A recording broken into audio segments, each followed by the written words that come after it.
นักโบราณนักคดีจีนขุดดินเลิกลงไป50 เมตรขุดไป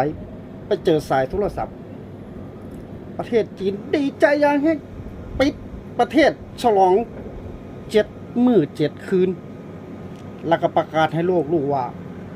ประเทศจีนมีโทรศัพท์ใช้เมื่อ50 ปีที่แล้วประเทศสหรัฐอเมริกาบ่น้อยนะขุดคือกันขุดเลิกลงไปอีก100 เมตรเจอสายโทรศัพท์ปิดประเทศฉลองคือกัน7 มื้อ 7 คืนด้วยกันแล้วก็ประกาศให้โลกรู้ว่าประเทศสหรัฐอเมริกามีโทรศัพท์ใช้เมื่อ100 ปีที่แล้วประเทศไทยบ่น้อยนะขุดเลิกลงไป150 เมตรบ่พออย่างเลยปิดเมืองฉลองคือกัน9 มื้อ 9 คืนแล้วก็ประกาศให้โลกรู้ว่า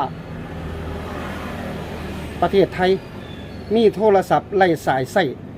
เมื่อ150 ปีที่แล้ว